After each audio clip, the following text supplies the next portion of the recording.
பிரபல நடிகர் இலைக்கடை முருகன் மாரடைப்பால் காலமானார். அவருக்கு வயது 78. கடந்த 2008ஆம் ஆண்டு சசிகுமார், ஜெய், சுவாதி நடிப்பில் வெளியான சுப்பிரமணியபுரம் படத்தில் மொக்கச்சாமி என்ற கதாபாத்திரத்தில் நடித்து இலைக்கடை முருகன் பிரபலமடைந்தார்.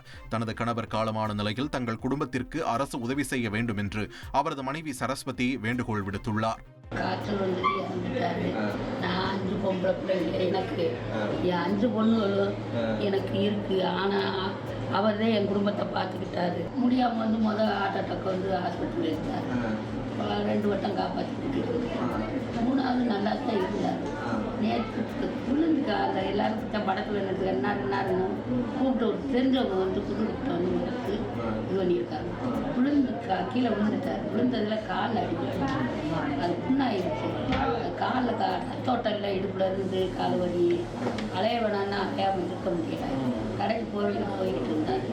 போனவரும் முடியாமல் வரவும் அது கால் புண்ணானது, கால் வீச்சாகி அதில் இருந்தால் எதுனாலும் வந்து நானாக எனக்கு என் பிள்ளையெல்லாம் அதது பார்த்துட்டே இருக்குது. என் பிள்ளையெல்லாம் அதது ஏதோ இருக்குது. அதுதான் என்னையா ஆமாம், நான் என் பிள்ளைகளை நம்பி இருக்க முடியாது. எனக்குன்னு ஒரு சப்ஸ்கிரைப் பண்ணுங்க.